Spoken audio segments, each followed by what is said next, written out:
புதன் என்ற கிரகத்திற்கு நம்முடைய துணைக்கோளான சந்திரன் என்ற கிரகம் எதனால் பகை அப்படிங்கிறதையும், அதனோடு இணைந்து அந்த சந்திரனுக்கு புதன் நட்பு எதனால் அப்படிங்கிறத பார்க்க போகிறோம். பொதுவாகவே புதன் என்பது ஒரு தனி மனிதனுடைய சுய அறிவினை குறிப்பிடுவது.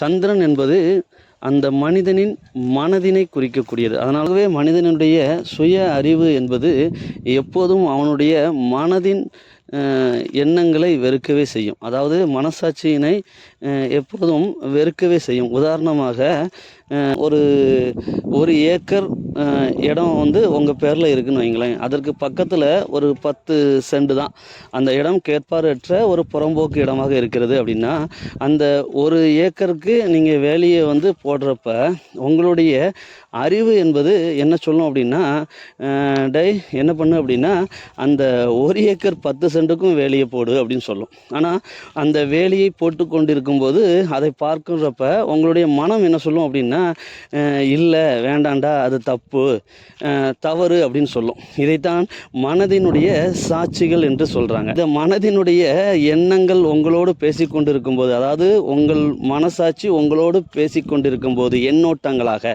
மனதின் எண்ணோட்டங்களாக பேசிக்கொண்டிருக்கும் போது இந்த அறிவு உள்ள போய் கிராஸ் பண்ணும். பைத்தியக்காரன் பேச்சை கேட்காத, அவன் பேச்சை கேட்டன்னா நீ வாழ்க்கையில் உருப்பட மாட்ட. அதனால் என்ன பண்ணு அப்படின்னா, அந்த 1 சென்ட்டுக்கு அந்த உன்னுடைய 1 ஏக்கர் அந்த 10 சென்ட்டுக்கும் சேர்த்து வேலியிடுவது தான் உனக்கான அறிவு அப்படின்னு சொல்லும். நாமும் இறுதியில் அதை தான் ஒரு மனிதனானவன் செய்வான். இதை இன்னொரு உதாரணமாக நம்ம கூட திரும்ப புரிய வைக்கலாம். ஒரு கறிக்கடைக்கு போகிறீங்க. அந்த கறிக்கடையில் ஒரு ஆடினை அப்போ தான் அறுக்கிறாங்கன்னு வைங்க. உங்களுடைய கண்களை, உங்களுடைய மனம் என்ன சொல்லும் அப்படின்னா, அது பாவம், அதை பார்க்காத, 1 நிமிடம் உன்னுடைய கண்களை மூடிக்கொள், அப்படி இல்லைன்னா வேறு அந்த காட்சிகளை காணாமல் வேறு பக்கம் உன்னுடைய கண்களை விட பார்வையை திசை திருப்புன்னு சொல்லும்.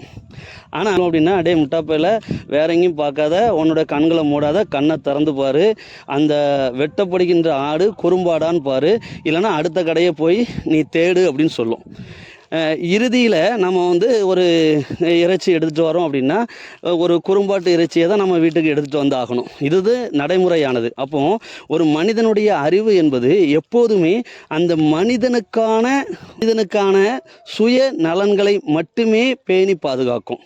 ஆனால் இந்த மனம் என்பது பொதுவான இந்த பிரபஞ்ச எண்ணங்களோடு கலந்து நம்மளுடைய அறிவுக்கு போதனைகளை தொடர்ந்து வழங்கி கொண்டே இருக்கும்.